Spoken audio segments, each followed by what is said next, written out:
Mrs. Thatcher flew northwest with the Pakistani president to see at first hand the results of the Soviet occupation of Afghanistan. Nasir-Bagh houses about 10,000 refugees. The United Nations has called this the largest single refugee problem in the world. The British Prime Minister was greeted by children from the camp and then by elders from each of the provinces of Afghanistan. Inside the bright tented enclosure, 1,500 men waited.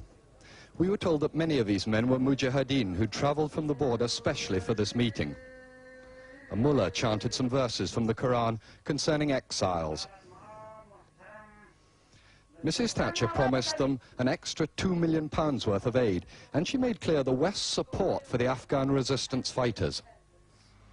I want to say that the hearts of the free world are with you, and with those of your countrymen who have stayed... And that gained her ringing shouts of support.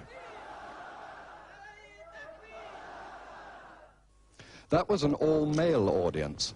Afterwards, Britain's first woman Prime Minister met the leaders of the refugee women, but that meeting was private.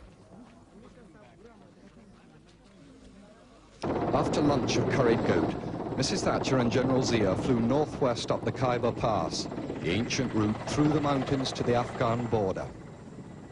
She landed at Landi Kotal, where local Maliks, chiefs of the Pathan tribes, waited to greet and to garland her. She was presented with 2 sheep.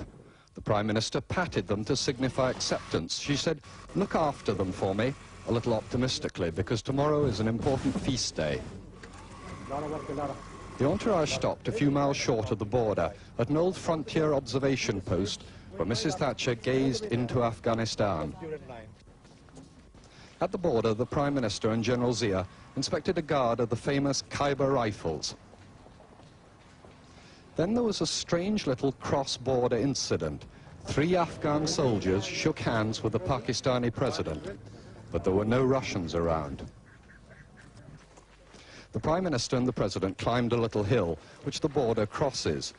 As the crowd pressed around her, the Prime Minister may accidentally have stepped a few feet into Soviet-occupied Afghanistan. For some minutes, Mrs. Thatcher gazed across what she sees as the front line of the free world. It seemed almost peaceful, just a line of lorries waiting to cross into Pakistan.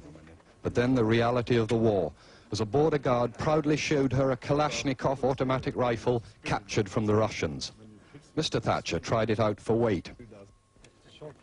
As the Afghan soldiers looked on, the British Prime Minister said, "We shall never rest till Afghanistan is free again."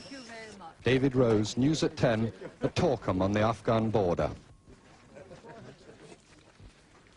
Two British took part in that battle in 1990.